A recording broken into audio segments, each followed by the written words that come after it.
Kalau kita tidak kuat dengan proses yang kita jalani hari ini, maka dibentuk dihancurkan kembali dan mulai dari awal.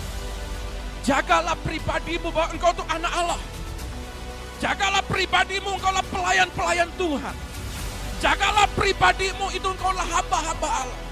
Integritas ini terbentuk ketika engkau terus bertahan di dalam proses. Nikmati proses. Bertahanlah dalam proses. Apapun keadaanmu sekarang, tetap cari Tuhan.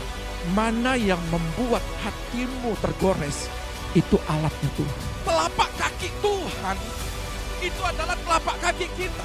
Kemana Tuhan ke kanan, maka kita ke kanan. Kalau Tuhan berjalan dan jejaknya ke kiri, maka kita juga ke kiri. Tuhan minta supaya kita mengikuti jejak kakinya. Tuhan tidak mau emas yang palsu. Tuhan membentuk supaya saudara itu betul-betul ada kemurnian. Standar Tuhan adalah emas.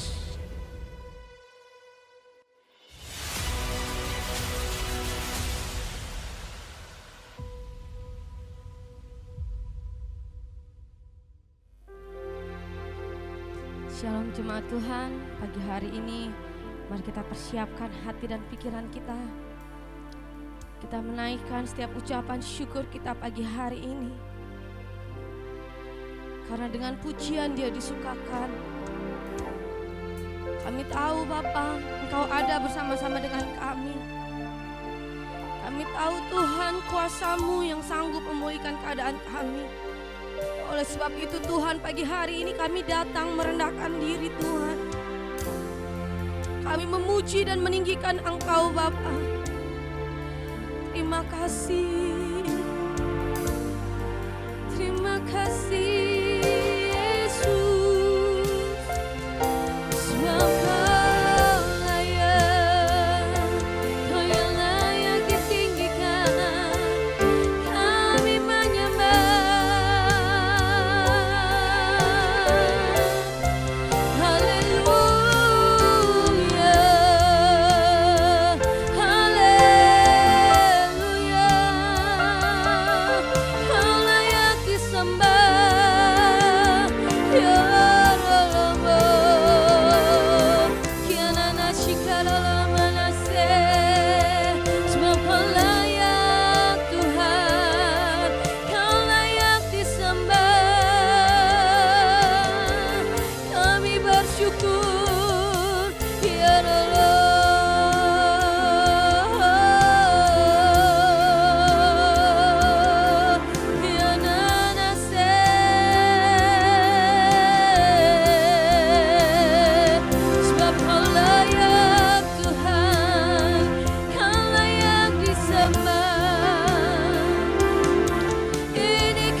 Padamu Tuhan, aku rindu hadirat-Mu Tuhan. Aku ingin selalu dekat padamu, menikmati kehadiran-Mu. Ku nyanyi, oh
Engkau yang layak dipuji Tuhan. Mari kita renungkan kebaikannya Dia, saudara. Dia begitu baik dalam kehidupan kita. Dia mengorbankan dirinya untuk kita. Yang Dia minta pagi hari ini, ketika kita datang di tempat ini, pujilah Dia dengan segenap hati kita. Terima kasih Tuhan. Ku mau memuji-Mu, ku selalu puji-Mu, ku mau menyembah-Mu, ku selalu sembah-Mu. Kau yang layak terima semua pujian, kemuliaan. Hanya katakan ku mau memuji-Mu, ku selalu puji-Mu, ku mau menyembah-Mu, ku selalu sembah-Mu. Kau yang layak terima semua pujian, kemuliaan. Hanya ku mau memuji-Mu, Yes Tuhan. Ku selalu puji-Mu, ku mau menyembah-Mu, ku selalu sembah-Mu. Kau yang layak terima semua pujian, kemuliaan. Hanya kami mau Tuhan. Ku selalu puji-Mu, ku mau menyembah-Mu, ku selalu sembah-Mu. Kau yang layak terima semua pujian, kemuliaan. Hanya Kau yang layak, Kau yang layak terima semua pujian, kemuliaan. Hanya Kau yang layak, Kau yang layak, yes, terima semua pujian, kemuliaan. Hanya bagi Tuhan. Ketika kami datang Tuhan pagi hari ini, dengan segala pergumulan kami Bapa, kami yakin Tuhan, Engkau Tuhan yang sanggup Tuhan memberikan kami kelegaan. Oleh sebab itu Tuhan, kami sujud Tuhan di altar-Mu pagi hari ini. Terima kasih Tuhan Yesus. Bila hati terasa berat, tak seorang pun mengerti bebanku. Ku tanya Yesus, apa yang harus ku buat? Dia berfirman, mari datanglah. Dia selalu pedulikan aku.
hati terasa tak seorang pun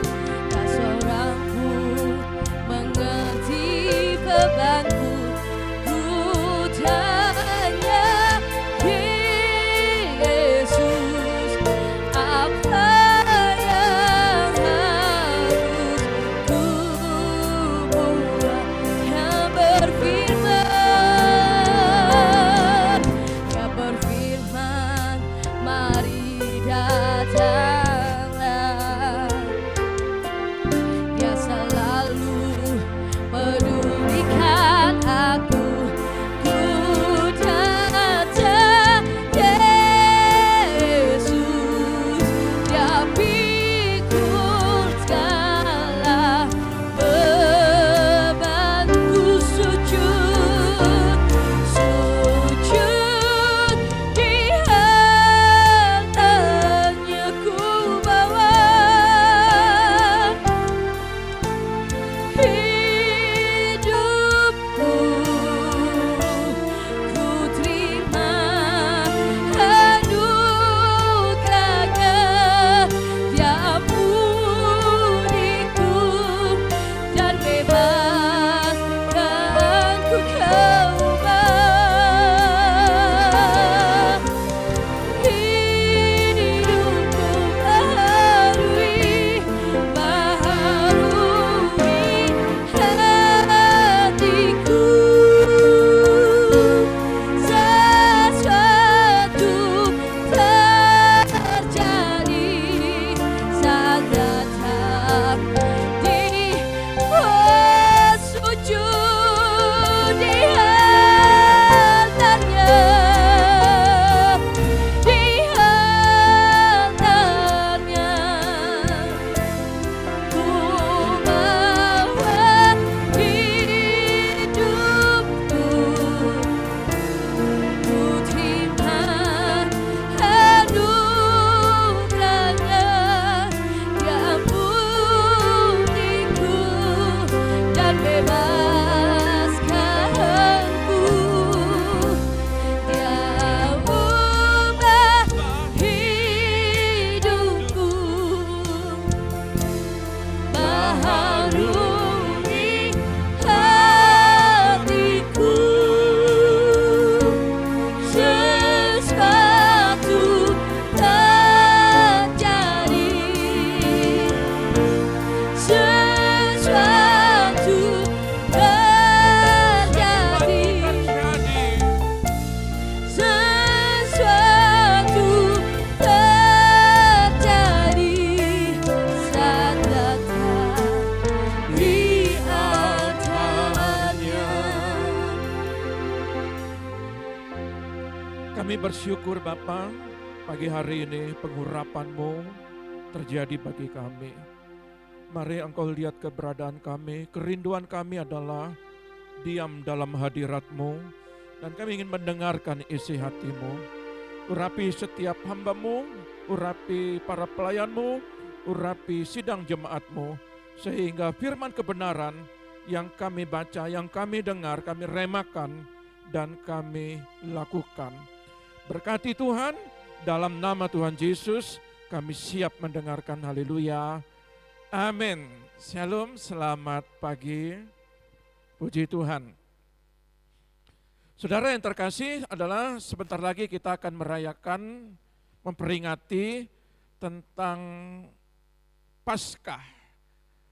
Saya percaya persiapan kita tentang Paskah ini bukan sekedar tempat diperbaharui, ya. Tapi kita benar-benar hari ini hati kita juga diperbaharui. Ya. Saya rindu membagikan sebuah kebenaran adalah ketika hidup tidak sesuai dengan harapan. Ayat ini sangat sederhana, tetapi ada sebuah makna. Khotbah pagi hari ini berbicara tentang bagaimana kita merdeka atas tekanan hidup. Tidak bisa kita hindari di dalam setiap kehidupan kita, pasti ada rencana-rencana, ada planning. Ada kita punya visi-visi ke depan. Bagaimana keluarga, bagaimana anak, bagaimana pelayanan pun juga mempunyai visi ke depan, apa yang harus kami lakukan, apa yang kami kerjakan. Makanya waktu kemarin tanpa tak terduga suatu kerinduan kami adalah ada pos terbuka di Tabanan, kami hanya berdoa saja. Dan sesuai dengan apa yang kami rindukan, kita percaya bahwa Tabanan sudah terbuka. Dan kemarin kita sudah pergi pelayanan ke tempat itu dan sangat memberkati sekali buat keluarga yang ada di kota itu. Nah, kerinduan kami adalah bagaimana mengembalakan, bagaimana kami itu supaya mempunyai segala waktu, tenaga, pikiran, hati yang kami fokuskan, kami berikan kepada setiap domba-domba yang dipercayakan kepada Tuhan. Tetapi terkadang ketika kita berhadapan dengan situasi dan keadaan, ada banyak, kalau kemarin ya saya sangat menyedihkan, saya pelayanan itu teman kemarin itu saya menangis lihat keluarga ini. Kenapa? Kalau dibandingkan dengan pribadi keluarga ini, saudara jauh masih bagus. Saudara jauh lebih hebat, lebih luar biasa. Dan saya melihat sebuah tokonya itu tutup, dan dia punya 3 anak. 3 anak ini, 1 SD, yang nomor 2 SMP, dan yang nomor 3 SMA. Dan saya tanya, ibunya tanya, untuk kehidupan sehari-hari, bagaimana kehidupan? Suaminya bilang begini, untuk kehidupan kami, untuk biaya hidup sehari-hari, saya harus bungkus popcorn. Dan itu pun orang lain yang membuat, saya bantu ngebungkus dan saya juga ikut menjualkan. Saya berpikir bukan suatu pekerjaan yang hina, tetapi timbul akal logika saya, bagaimana hidup untuk membiayai keluarga dan anak-anak hanya membungkus sebuah popcorn. Berapa keuntungannya? Tidak mungkin menjual popcorn ini bisa melebihi 30 bahkan 100 kali lipat keuntungan. Itu pun harus menjual lagi kepada pengumpul-pengumpul, kepada toko-toko. Dan mungkin 1.000, 2.000, mungkin lebih dari itu sekitar 5.000. Dan hati saya, aduh Tuhan, karena banyak betul-betul tekanan hidup, mengalami tekanan hidup. Anak hanya bisa melihat bagaimana perjuangan orang tua. Dan bapaknya pun menangis. Ketika dia menangis, apa yang harus saya lakukan? Di dalam tuntunan siapa yang menuntun saya? Tidak ada. Apakah bapak satu keluarga ada yang menuntun bapak ibu? Tidak ada.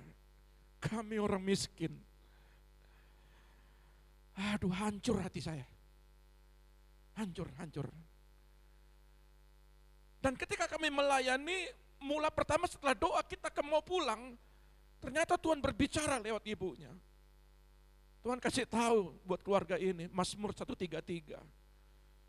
Dan di situ tersingkapkan. Yang awal-awalnya menjamu kami dengan baik, walaupun dengan segelas air putih, itu kami tetap mengucap syukur. Itu bukan yang kami cari. Tetapi kami ingin mencari, supaya bagaimana keluarga ini mengalami yang namanya kemenangan. Tetapi tidak mungkin begitu kami masuk ke tempat itu kami harus mengetahui. Kami minta Tuhan supaya Engkau yang mengetahui. Dan tersingkapkan itu semua.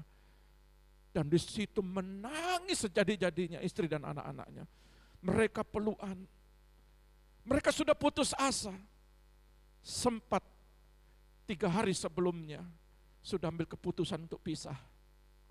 Karena gak kuat dengan tekanan hidup. Yang perempuan mau diambil oleh keluarganya. Tuhan giring kami ke tempat itu. Yang kami tidak pernah mempunyai sebuah rencana ketemu keluarga ini. Dan di situ kami melihat dan Tuhan memulihkan. Mereka berkomitmen ketika suami tidak bisa mencukupi hidupnya, suaminya memukul anak-anaknya. Dan anak yang nomor 2, apakah engkau mengasihi papamu? Nangisnya, tekanannya. Dia gak bisa mengucapkan begitu sakit hatinya sama papanya. Dan ketika saya mau katakan, ibunya katakan, ya ibu gembala, bisakah engkau berkata, papa, aku mengasihimu? Tidak bisa mengucapkan. Karena salah sedikit, papanya main pukul langsung. Tekanan hidup. Ketika dia berjalan untuk kehidupan, bapaknya punya rencana. Tetapi rencana manusia itu terbatas. Dan ketika rencana itu tidak terlaksana, dilampiaskan oleh kepada anak-anaknya. Saya berpikir anak yang paling besar punya luka batin, luka dalam hati kepada orang tua. Ternyata yang nomor 2, ibunya langsung peluk. Dia teriak di situ. Saudara, saya masih melihat ada orang-orang dengan sebungkus popcorn untuk menghidupi keluarga. Hancur hati saya. Sebab itu kita lihat ada sebuah pelajaran ketika seorang ayah, ketika Anda bagi seorang ibu pada saat ini yang sudah mengalami putus asa, dan anak-anak melihat dari balik jeruji pintu, dari balik jendela, hanya melihat kesedihan demi kesedihan. Bukan anak-anak tidak mengerti, tetapi anak-anak juga bagaimana apa yang harus saya lakukan. Ada satu tokoh dalam kitab ini, dia berjalan sendiri, tidak didukung oleh istri. Anak-anaknya pun mati. Harta benda hilang, dan dia juga mengalami penyakit. Tidak ada diceritakan seorang hamba Allah yang mendampingi dia. Dia berjalan dengan kehidupannya sendiri. Dan justru 3 teman-temannya kadang menguatkan, kadang lebih banyak tidak menguatkan. Tokoh ini adalah Ayub. Di pasal 21, dia melihat bahwa orang-orang pasti kenapa lebih diberkati. Dia melihat kenapa saya yang taat mengalami penderitaan, mengalami tekanan hidup. Kenapa ini terjadi? Saudara perhatikan ayat ini, membuat sebuah pelajaran yang berharga. Coba kita baca dulu Ayub 21 ayat 7 sampai 13. Apa yang Tuhan berbicara? Ini pendapat Ayub. Ayub 21 ayat 7 sampai 13, demikian bunyi firman Tuhan. Mengapa orang fasik tetap hidup menjadi tua, bahkan menjadi bertambah-tambah kuat? Keturunan mereka tetap bersama mereka, dan anak cucu diperhatikan mereka. Rumah-rumah mereka aman, tak ada ketakutan. Pentung Allah tidak menimpa mereka. Lembu jantan mereka memacak dan tidak gagal. Lembu betina mereka beranak dan tidak keguguran. Kanak-kanak mereka dibiarkan keluar seperti kambing domba. Anak-anak mereka melompat-lompat. Mereka bernyanyi-nyanyi dengan iringan rebana dan kecapi, dan bersukaria menurut lagu seruling. Mereka menghabiskan hari-hari mereka dalam kemujuran, dan dengan tenang mereka turun ke dalam dunia orang mati. Saudara lihat, kalau di dalam terjemahan lain, mengapa orang jahat hidup senang, berumur panjang, dan menjadi kuat serta berkuasa. Mereka hidup sampai anak cucu mereka dewasa, bahkan cucu-cucunya juga. Ya, dikatakan ternak mereka berkembang biak dengan cepat. Mereka dianugerahi banyak anak. Mereka bisa bernyanyi, mereka mendapatkan kekayaan. Kenapa ini bisa terjadi? Justru saya mengalami yang dikatakan di dalam pasal 1, Ayub adalah pribadi yang taat, yang setia. Justru kenapa mengalami sebuah penderitaan? Saya belajar di dalam materi-materi yang saya dapatkan. Saya belajar di sini untuk memperluas kapasitas saya pribadi. Saya menemukan di dalam pembelajaran saya adalah teologi retribusi. Teologi retribusi ini berbicara mengapa orang fasik hidup dan bertambah kuat. Hal ini sangat bertentangan dalam kitab Ayub. Yang seharusnya di dalam teologi retribusi ini, bahwa orang yang bersalah pasti menerima ganjaran. Justru tidak didapati di dalam Ayub pasal 21. Kalau kita melihat di dalam ayat-ayat selanjutnya, mana Tuhanmu? Aku tidak perlu mencari Tuhan, aku juga diberkati. Aku juga penuh dengan kelimpahan kalau kita lihat ayat-ayatnya. Ayub berpikir, di ayat selanjutnya dikatakan bahwa mungkin Allah itu sedang menyimpan murkanya ditujukan kepada anak-anaknya. Kalau dalam terjemahan baru. Tapi dalam terjemahan lain-lain, Ayub yang bertanya, kenapa justru mereka orang fasik, anak-anaknya pun tidak engkau murkai? Pertanyaan Ayub ini, di tengah-tengah kesendiriannya, di tengah-tengah perdebatannya, saya percaya pada saat ini, di dalam pengertian ini, Ayub merasa orang jahat hidupnya malah berhasil. Saya berharap jangan kita tergoda. Ayub sempat tergoda dalam pikirannya. Dia membuat sebuah pertanyaan-pertanyaan kepada Tuhan. Tetapi saya berharap kepada kita, ada banyak orang yang di luar sana, mereka pakai mobil-mobil sport. Mereka hidup, kalau kita lihat di YouTube Sultan. Itu kalau lihat mobil gampang belinya. Dan di situ dilihat kalau di konten-konten itu, sebentar ganti ini, sebentar ganti itu. Mereka orang tidak percaya, tetapi kenapa mudah sekali mencari keuangan. Saya berharap iblis ini yang terus menggoda saudara, jangan saudara terkecoh.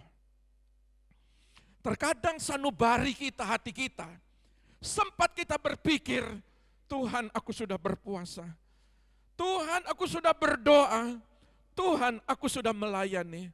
Apa bedanya dengan Ayub? Tuhan membawa kita ini, Tuhan membawa Ayub naik dalam sebuah level dalam pembentukan yang sesuai dengan apa yang dia mau. Tuhan sudah melihat Ayub ini luar biasa dan the best. Kehilangan semua, dia masih terus mencari Tuhan. Ada berapa banyak saudara mengalami kehilangan? Justru orang lain kok aman-aman saja. Saya menjadi orang Kristen, berapa tahun saudara hidup? Sampai hari ini, mana lebih banyak saudara mengalami penderitaan atau mengalami yang namanya sukacita? Saudara bisa berpikir di situ. Berapa lama saya hidup dengan sehat, kesehatan? Berapa lama saya hidup di dalam duri, dalam daging? Kita ingin bebas semua. Kita ingin merdeka semua. Tahukah saudara? Yeremia 19 ayat 4 berkata begini. Bila bentuk bejana yang sedang dibuatnya itu tidak seperti yang dikehendakinya. Coba terjemahan barunya sebelum saya masuk firman Allah yang hidup. Yeremia 18 ayat 4.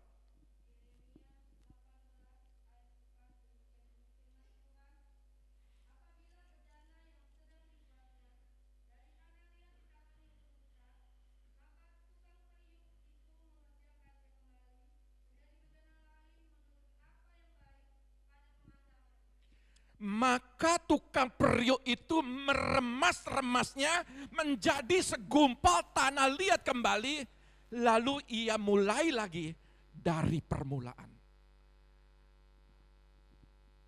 Berapa kali saya mengalami proses Tuhan. Berapa kali saya mengalami yang namanya didikan Tuhan yang tidak begitu enak.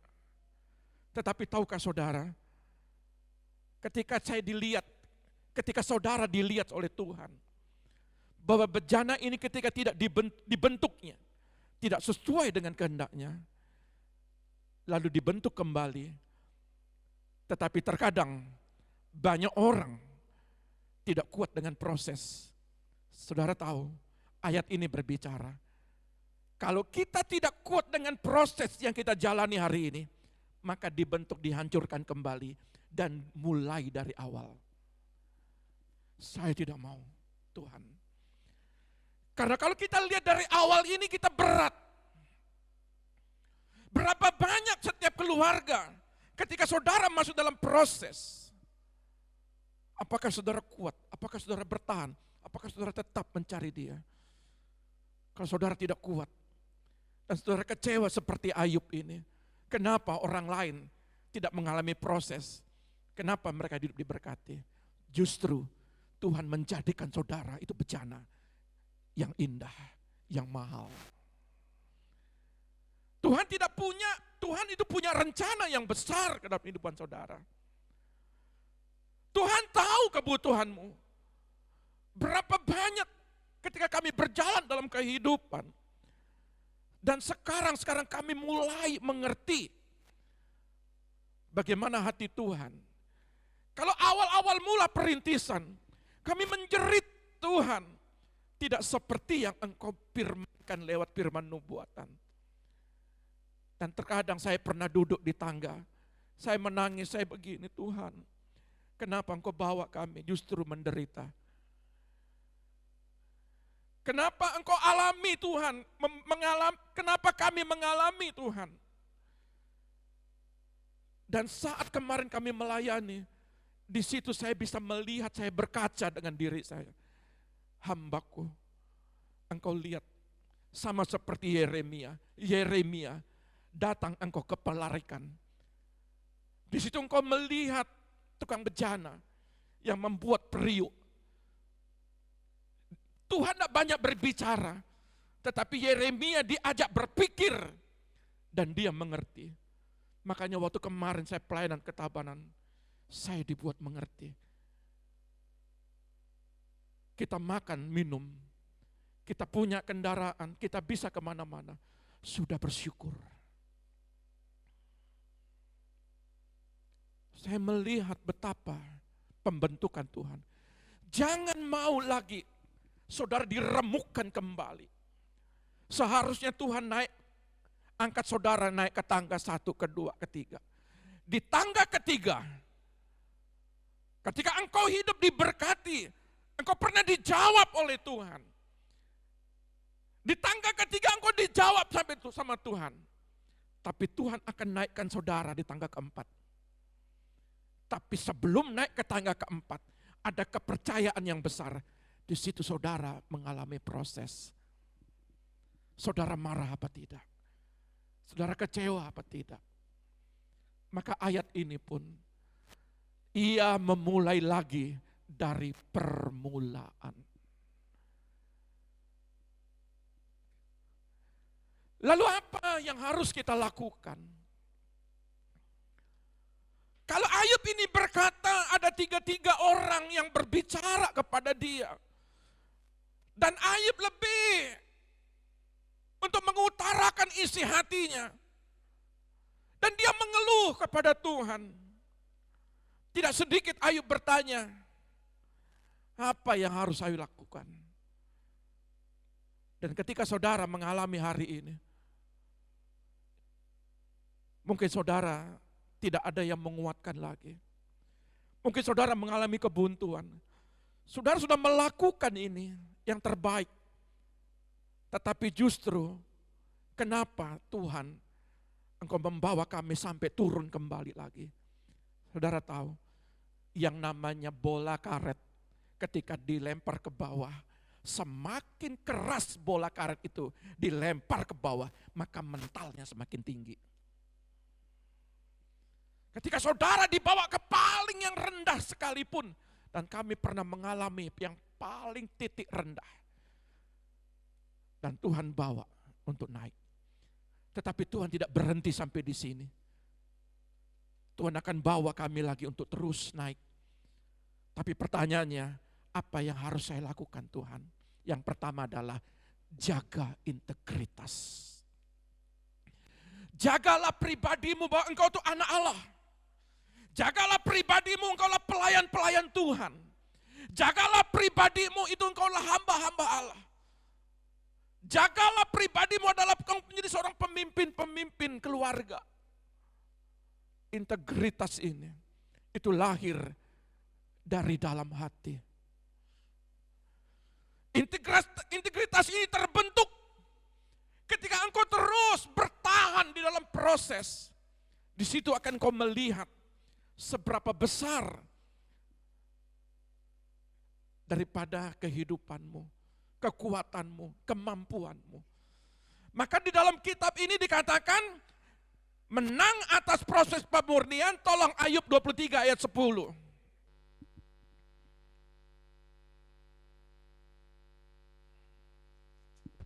Ayub 23 ayat 10.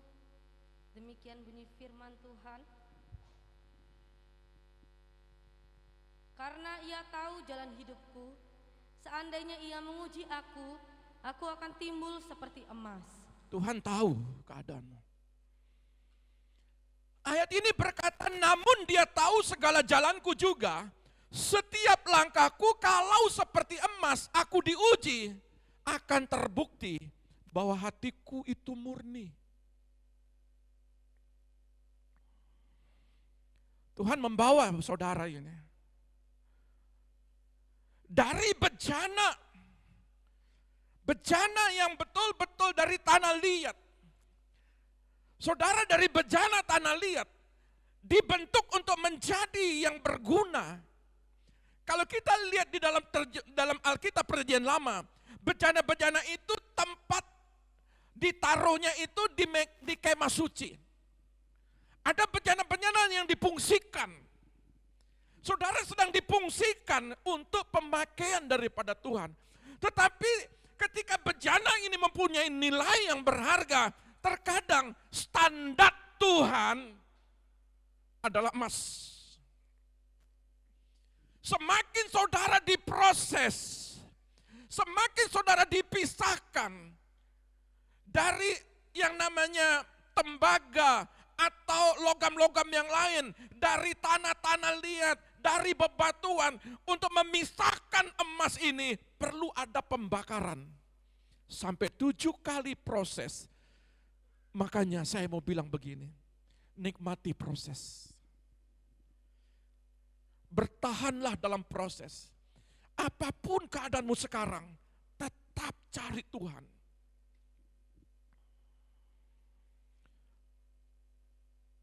Sampai hari ini kami tidak akan pernah putus asa. Dalam pikiran ataupun dalam perbuatan, tidak Tuhan. Aku percaya ketika aku meninggalkan ladangku, ketika aku masuk dalam ladangnya Tuhan, sama seperti Petrus meninggalkan ladangnya dia, menjadi seorang nelayan. Dia masuk menjadi penjala manusia, dan dia percaya. Saudara tahu, perlu butuh keberanian. Untuk meninggalkan semua itu tidak mudah. Tapi saudara tahu, setiap pribadi kita akan dibawa sesuai dengan apa yang Tuhan mau. Jangan mau tetap di tangga yang pertama, di tangga yang kedua. Engkau naik terus, tangga berikut terus. Dan jangan pernah marah dengan proses.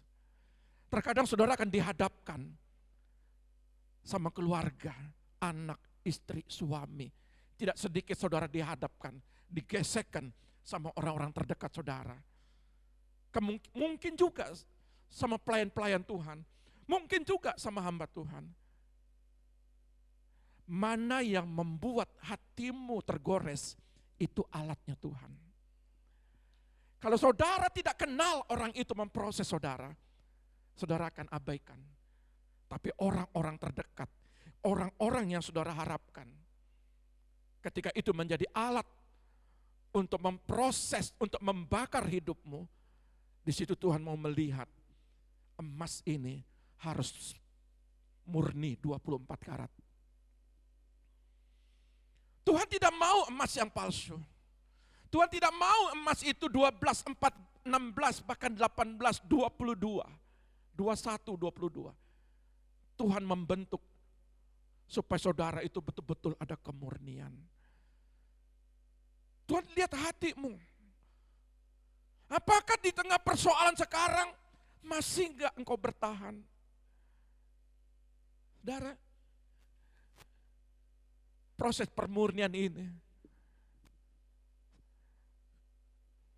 kalau mau hitung-hitung, saya juga manusia. Sama seperti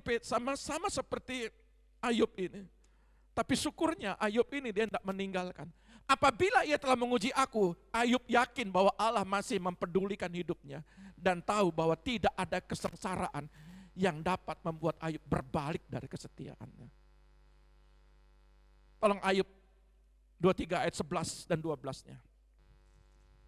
Ayub 23 ayat 11 sampai 12, demikian bunyi firman Tuhan. Kakiku tetap mengikuti jejaknya. Aku tetap Tuhan. Kalau mengikuti jejak, artinya telapak kaki Tuhan, itu adalah telapak kaki kita. Kemana Tuhan ke kanan, maka kita ke kanan. Kalau Tuhan berjalan dan jejaknya ke kiri, maka kita juga ke kiri. Tuhan minta supaya kita mengikuti jejak kakinya. Terus? Aku menuruti jalannya dan tidak menyimpang. Jangan pernah menyimpang. Renungkan firman-Ku siang dan malam, maka perjalananmu berhasil dan beruntung. Jangan engkau menyimpang ke kiri dan ke kanan. Terus? Kaki perintah dari bibirnya tidak kulanggar.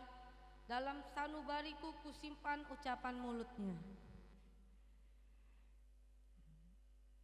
Saudara lihat, ayat ini sedang berbicara kepada kita. Tuhan membawa saudara ini untuk terus berjalan.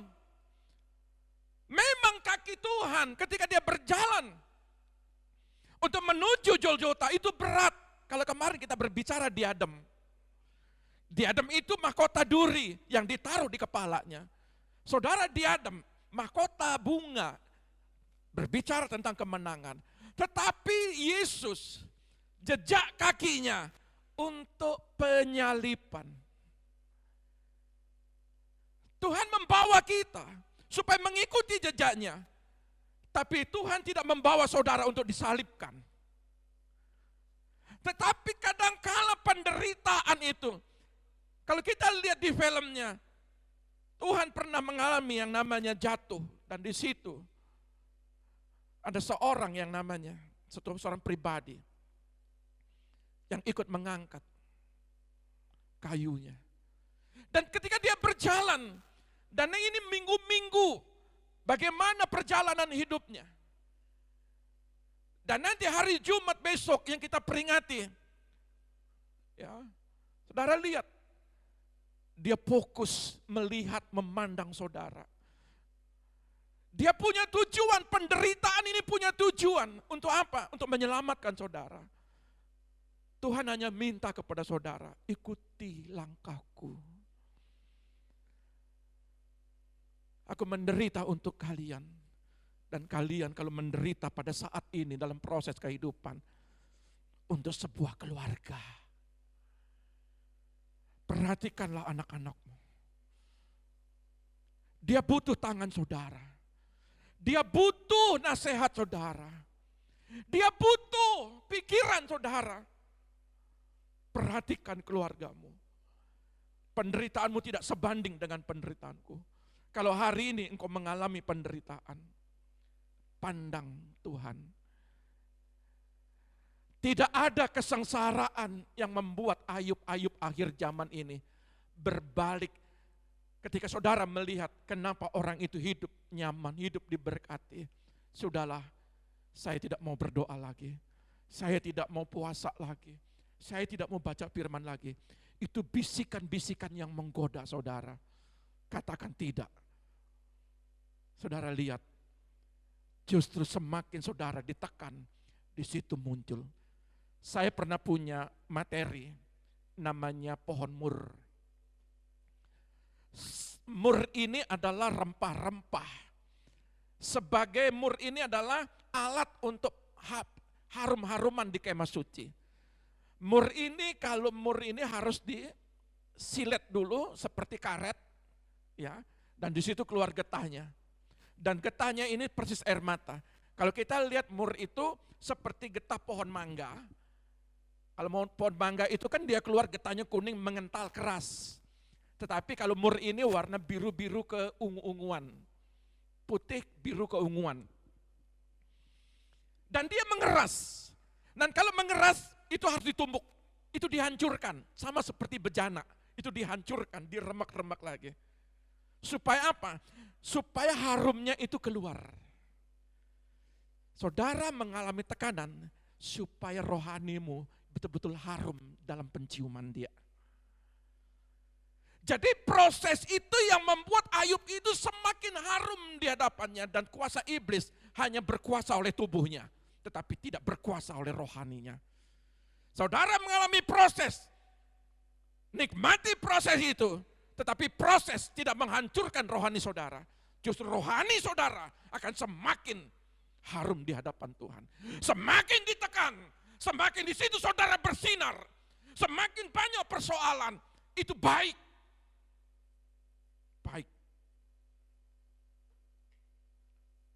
Kira-kira bingung kalau saudara berkata, kalau saya berkata banyak persoalan itu baik. Saudara mau keluar dari persoalan, puji Tuhan, itu baik. Tetapi kalau saudara ada dalam persoalan, artinya ada berkat yang saudara akan lihat ke depan. Di balik persoalan sesungguhnya ada berkat. Ayub ini kalau kita lihat pasal 42-nya, kekayaannya, kemakmurannya, kasihnya, kecakapan anak-anaknya melebihi dari Ayub pasal 1. Saudara lihat, orang yang memiliki integritas akan banyak mendapat kepercayaan. Ayub 23 ayat 14.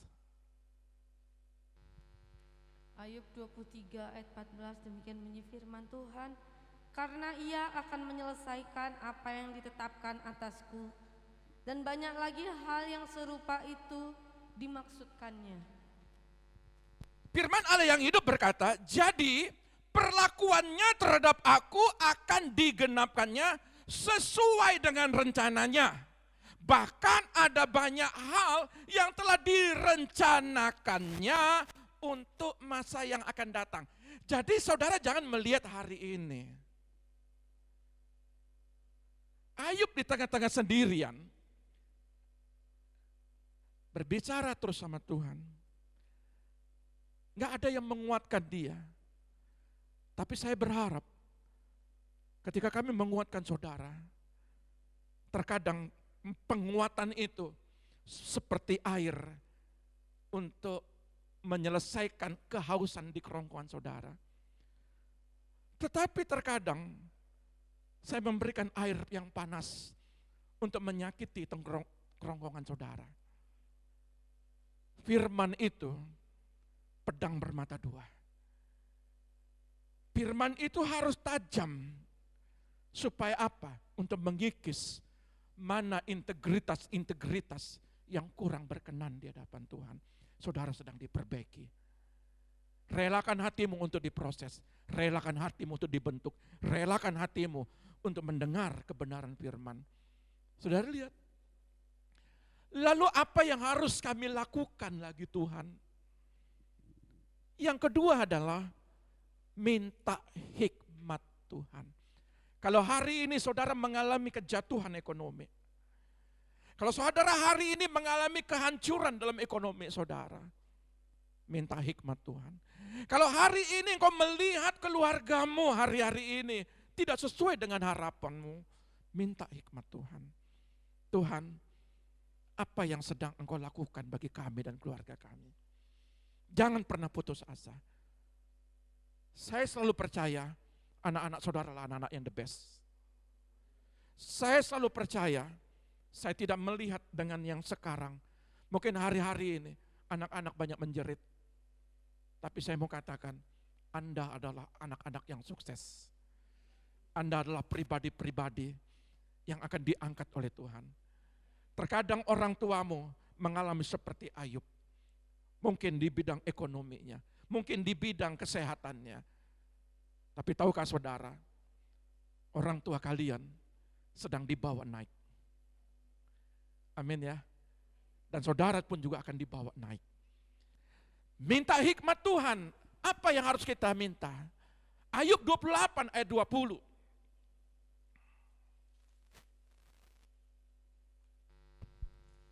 Ayub 28 ayat 20, demikian bunyi firman Tuhan. Hikmat itu dari manakah datangnya, atau akal budi di manakah tempatnya? Terus 28. Ayat 28, tetapi kepada manusia ia berfirman, sesungguhnya takut akan Tuhan itulah hikmat, dan menjauhi kejahatan itulah akal budi. Saudara mungkin sukses. Saudara mau jadi apa ke depan? Dan saudara bertanya, apa yang harus saya lakukan dengan hidup saya sekarang ini? Tuhan hanya minta sederhana buat pribadimu. Takutlah akan Dia. Tuhan tidak minta saudara, oh saudara pergi ke luar negeri. Saudara sekolah di sana. Walaupun punya kerinduan anak-anak saya, anak-anak kalian punya sekolah ke sana. Tetapi untuk mencari hikmat, bukan pengetahuan di dunia, tetapi hikmat itu datangnya dari atas. Tuhan akan berikan itu kepada saudara. Hikmat bagaimana menangani keluarga, hikmat bagaimana menangani anak-anak, hikmat bagaimana menangani usaha dan pekerjaan, hikmat bagaimana untuk menangani pelayanan demi pelayanan. Saya hanya takut akan Tuhan, pengertian takut akan Tuhan, bukan takut seperti kita takut orang lalu kita lari. Takut akan Tuhan itu, saudara harus setia. Itu takut akan Tuhan. Setia dan taat. Orang pintar banyak. Orang kaya banyak. Orang sukses banyak. Tapi orang setia sedikit.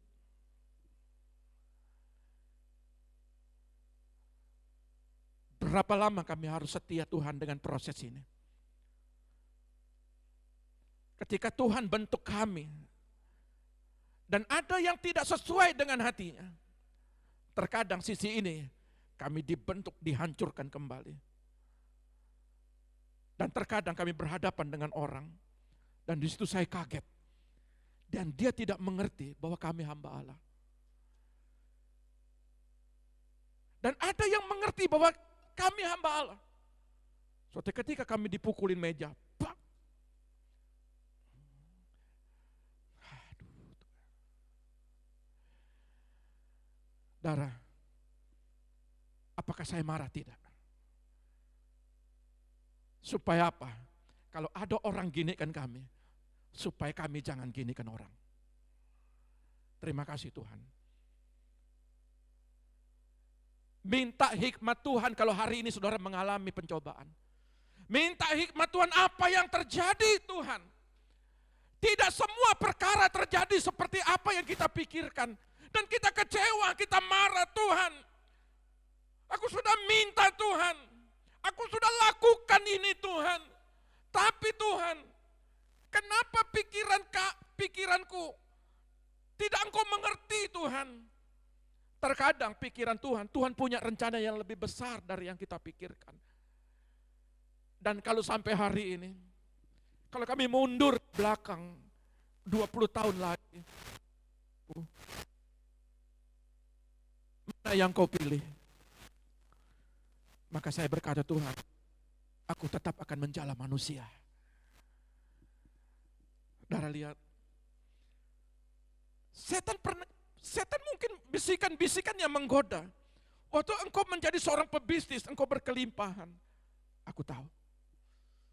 Waktu engkau menjadi seorang pebisnis, engkau dihargai dan dihormati. Aku tahu. Banyak orang di sekitarmu yang merindukan kedatanganmu. Saya bilang sama setan, aku tahu. Tapi ketika engkau melayani, mana buktinya? Saudara lihat, saya belajar supaya saya mengerti hati Tuhan. Terkadang kita berhadapan dengan orang tidak sesuai dengan hati kita. Saudara belajar di situ. Tidak semua orang yang saudara jumpai itu menyenangkan hati saudara. Tidak semua. Terkadang saudara dihadapkan dengan orang-orang yang justru melukai hati saudara. Minta hikmat Tuhan. Minta hikmat Tuhan mengerti. Tuhan, kalau hari ini aku mengalami situasi yang tidak enak, maka aku akan datang kepada Dia untuk menjadi pribadi yang menghormati dan menghargai Dia. Saudara lihat, poin ketiga, ada kata jangan lagi menyalahkan. Tolong Ayub 22.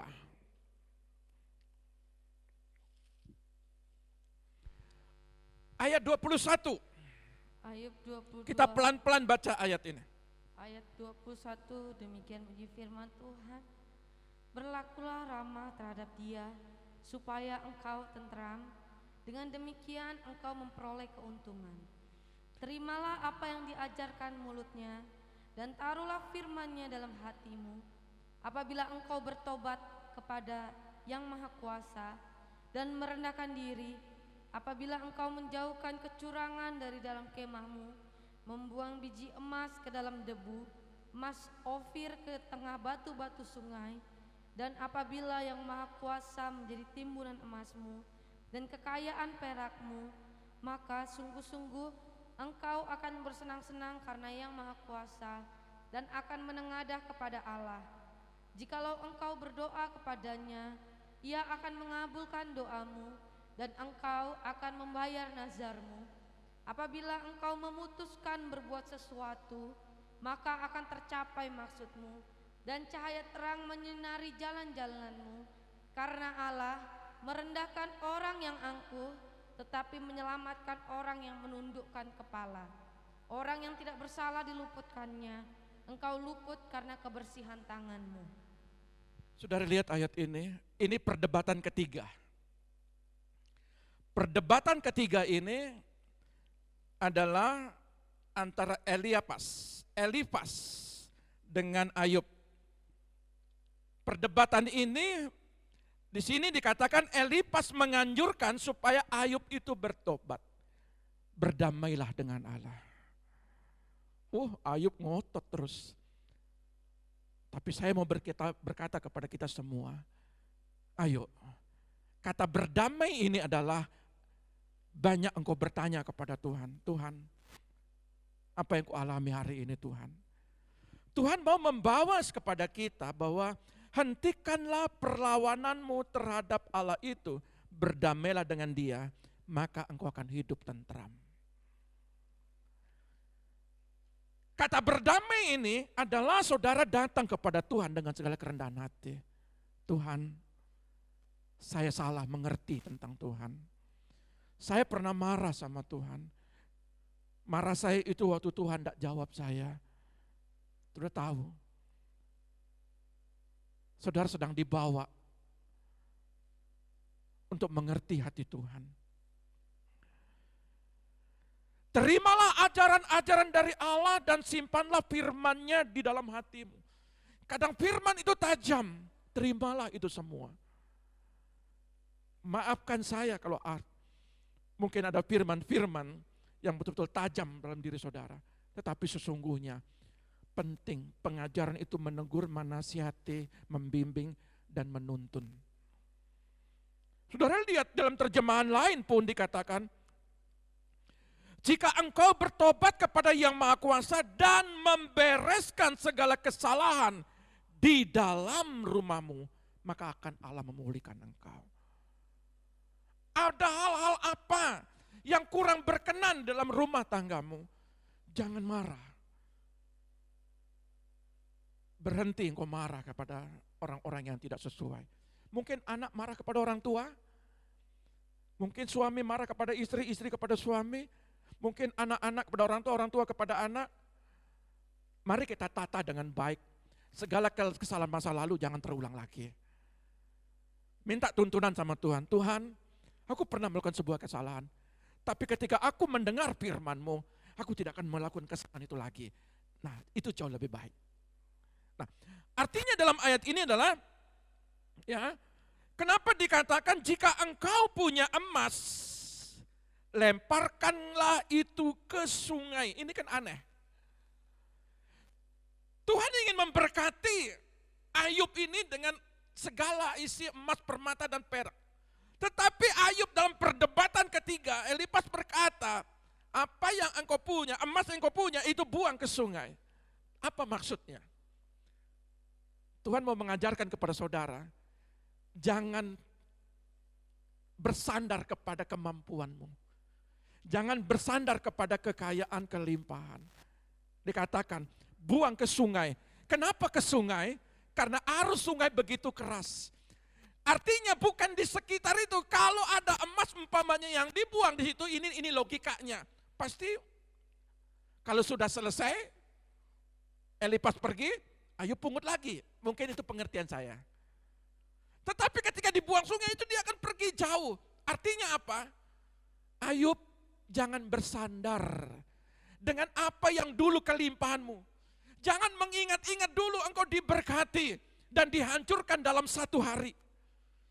Kambing, domba, terus lembunya itu satu hari habis. Jangan ingat-ingat lagi itu, jangan bersandar kepada itu. Apa tujuan daripada ayat ini? Ya. Firman Tuhan menyampaikan bahwa di dalam ayat ini Tuhan mau membawa kita supaya apabila Yang Maha Kuasa menjadi timbunan emasmu dan kekayaan perakmu, maka sungguh-sungguh engkau akan bersenang-senang karena Yang Maha Kuasa akan menengadahkan kepada Allah.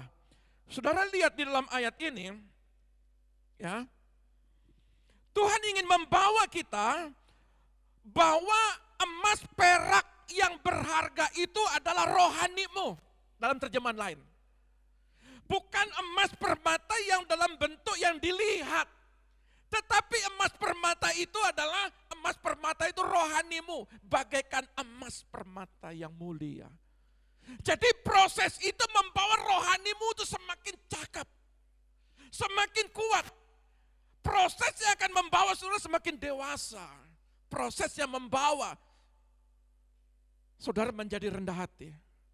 Proses yang membawa saudara semakin mengerti orang lain. Proses yang membawa supaya saudara melihat orang lain. Kalau dulu, saudara tahu, lingkungan kami adalah lingkungan pembesar-pembesar. Tapi ketika melayani, kami ada di lingkungan. Waktu kemarin saya ada di tempat TPA sampah di di Kute. Dan saya masuk ke sana, itu banjir. Dan itu, baunya minta ampun.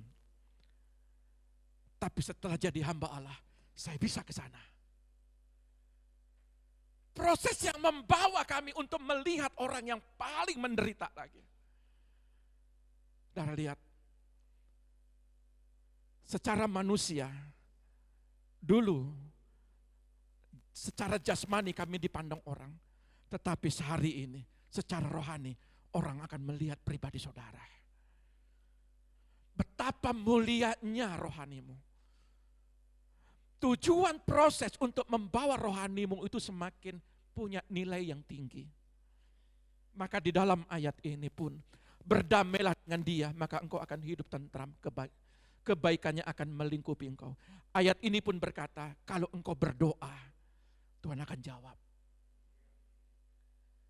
Justru proses itu yang membuat saudara itu mengalami jawaban-jawaban yang jauh dari apa yang saudara pikirkan.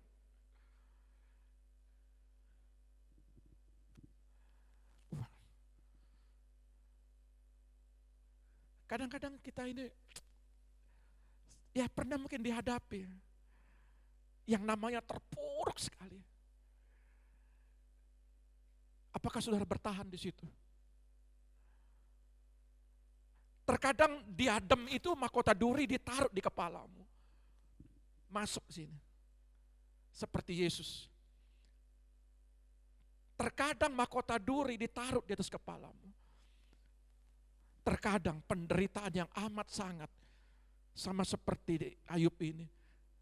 Karena dia kuat. Karena Tuhan tahu dia kuat.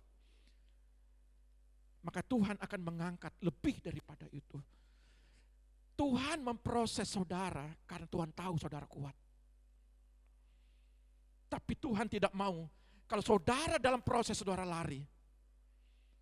Saudara marah, saudara kecewa. Saudara tidak akan pernah menang. Kemana saja saudara akan mengalami proses yang sama. Dan sampai hari ini tidak ada orang yang pukul meja lagi. Sampai hari ini. Kenapa?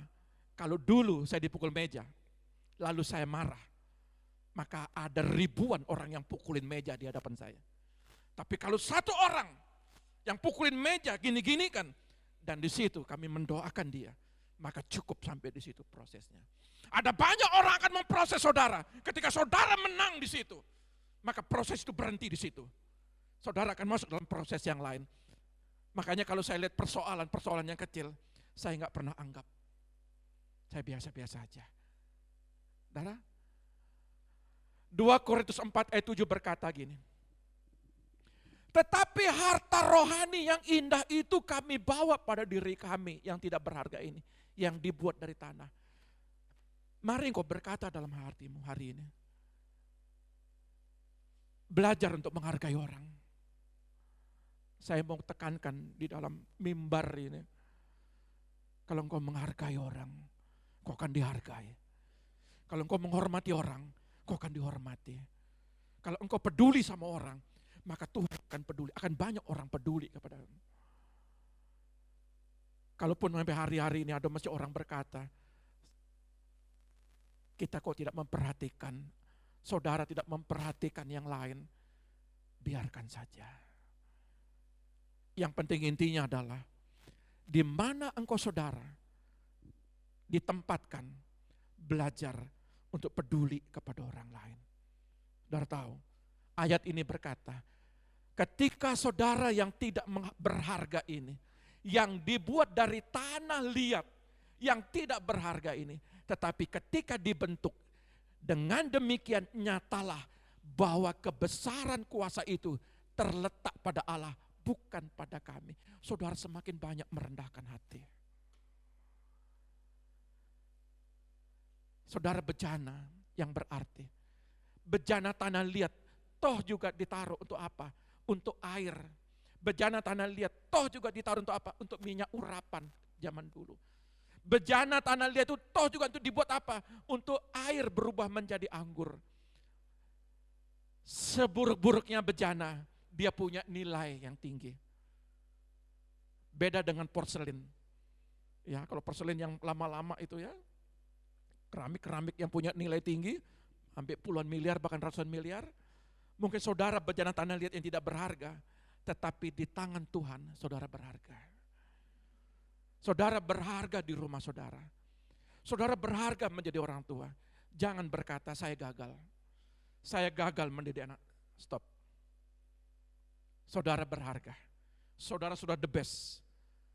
Tinggal bagaimana anak-anak saudara. Katakan kepada anakmu, suatu kelak engkau akan menjadi bejana yang berarti. Engkau akan dipakai dengan tuannya di tengah-tengah keluargamu. Hari ini saya mau katakan, Anda adalah orang-orang berharga. Anda adalah orang yang diberkati. Jangan pernah putus asa. Jangan pernah engkau lari dari kenyataan.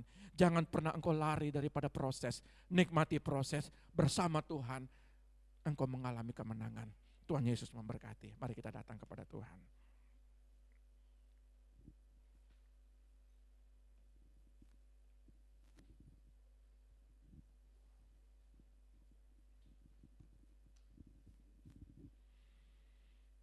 Haleluya, Yesus Tuhan.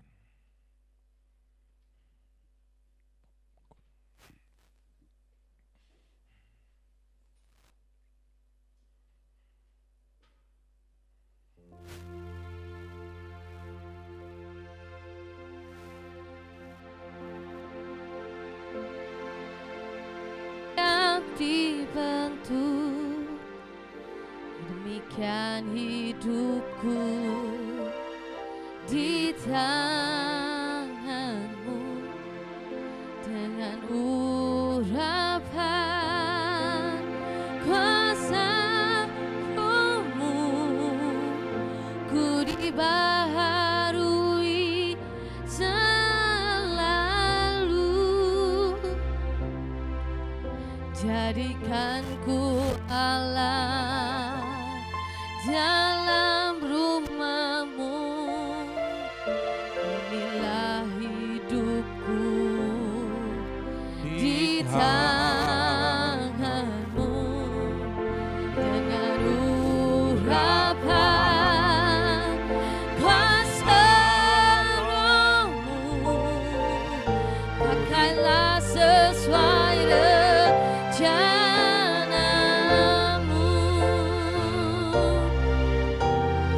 Ku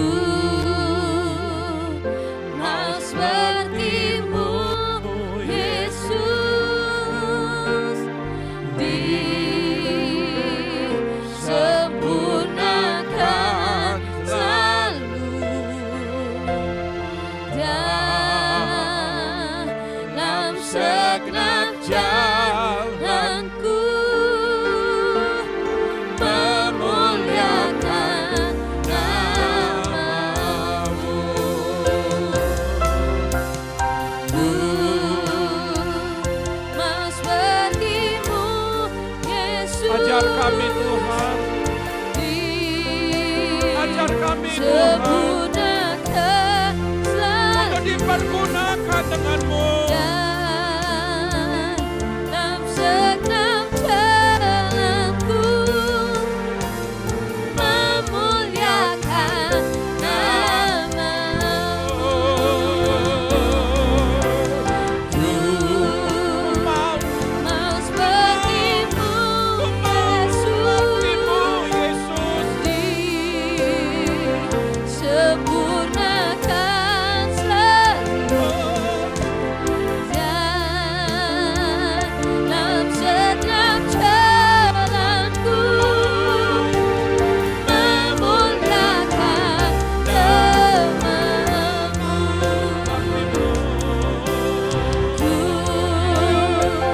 mau seperti-Mu, Yesus, disempurnakan selalu dalam segenap jalanku, memuliakan nama-Mu.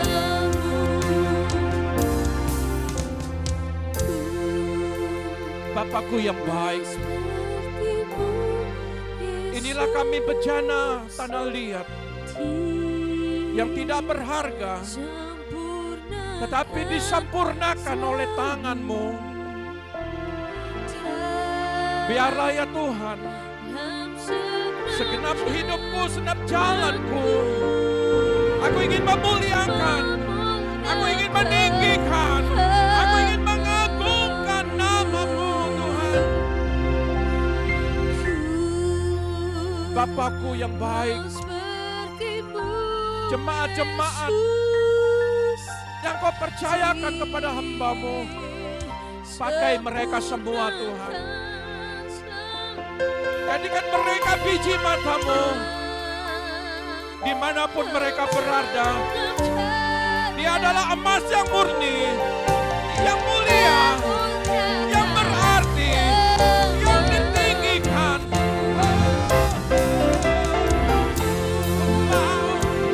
Mau seperti-Mu, Yesus, disempurnakan selalu dalam segenap jalanku,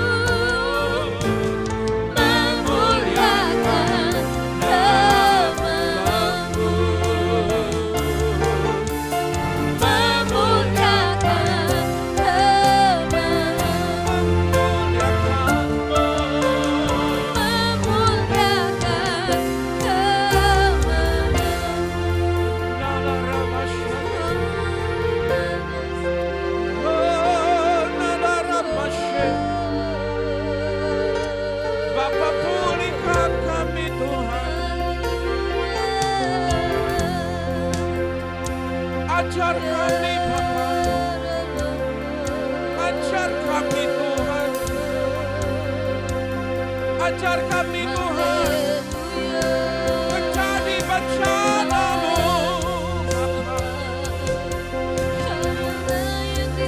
Pulihkan kami Tuhan. Di dalam nama Saleh. Haleluya.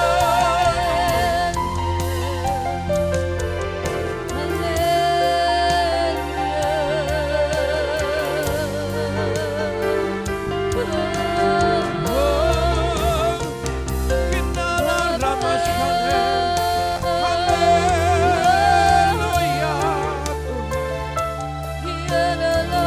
Haleluya.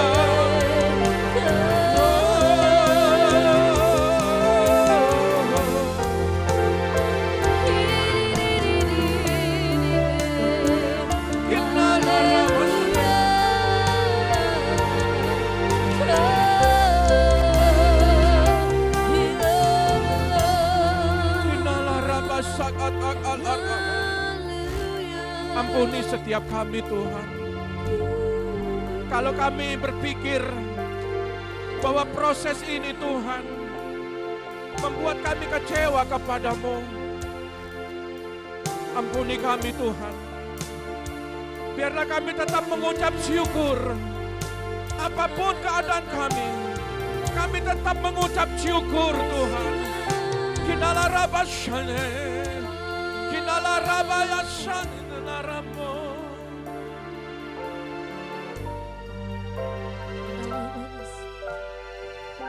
Menjadi seperti-Mu Tuhan. Bapa, sentuh hatiku, Terima kasih. ubah hidupku menjadi yang baru. Terima kasih Roh Kudus. Terima Bagaikan kasih Bapa. emas yang murni, Haleluya. Kau membentuk bejana hatiku. Bapa, ajarku Ajar kami mengerti Tuhan. sebuah kasih yang selalu memberi, bagai air mengalir yang tiada pernah berhenti. Bapa, sentuh hatiku,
membentuk kami Tuhan.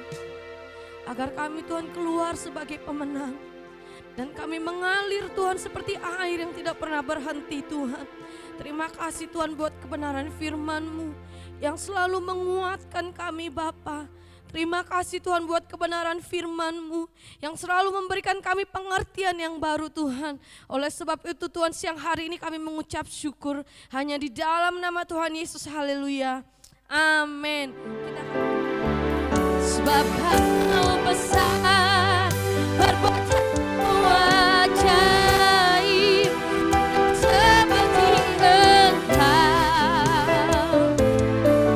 Tiada seperti Engkau, sebab Kau besar, perbuatanmu ajaib, tiada seperti Engkau, tiada seperti